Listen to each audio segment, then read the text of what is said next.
नमस्कार मंडळी, स्टार प्रवाहावरील घरोघरी मातीच्या चुली या मालिकेच्या येणाऱ्या भागामध्ये आपण पाहणार आहोत की आजी ही सुमित्राकडे ऐश्वर्याबद्दल विचारपूस करू लागते। तेव्हा सुमित्राला राग येतो आणि सुमित्रा बोलते, तिचे नाव या घरामध्ये काढू नकोस। आम्ही ते पार्सल तिच्या बापाकडे खणा नारळाच्या ओटी सहित भरून पाठवले आहे। आणि तेव्हा आजीला देखील मोठा धक्का बसतो। तर तिकडे आपण पाहतो ऐश्वर्या ही तिच्या आईवर रागवते आणि बोलते, मला कोणाच्याही सिंपतीची गरज नाहीये, तू इथून चालती हो। त्यानंतर आपण पाहतो रणदेव यांच्या घरी रामनवमीचा उत्सवामध्ये सण साजरा करत असतात आणि शर्वरी आणि तिचा नवरा हे पाळणा हलू लागतात। त्यावेळेस सर्वांच्या समोर आजी बोलते, आता हे उत्सवाचे पाळणे हलवणे बंद करा आणि सांगा या घरामध्ये खरा पाळणा कधी हलणार आहे ते।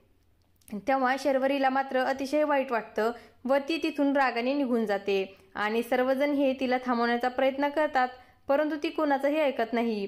त्यानंतर जानकी ही शर्वरीकडे जाते आणि तिला बोलते, आपण जरी बाळाला जन्म देऊन या जगामध्ये आणत असलो तरी आपल्या अगोदर बाळ हे त्याच्या आईची निवड करते आणि मला पूर्ण विश्वास आहे की लवकरच गोंडस बाळ ही तुमची आई म्हणून निवड करेल। आता पुढे येणाऱ्या भागामध्ये जानकीचा आशीर्वाद हा खरा ठरणार का हे पाहणे अतिशय रंजक ठरणार आहे।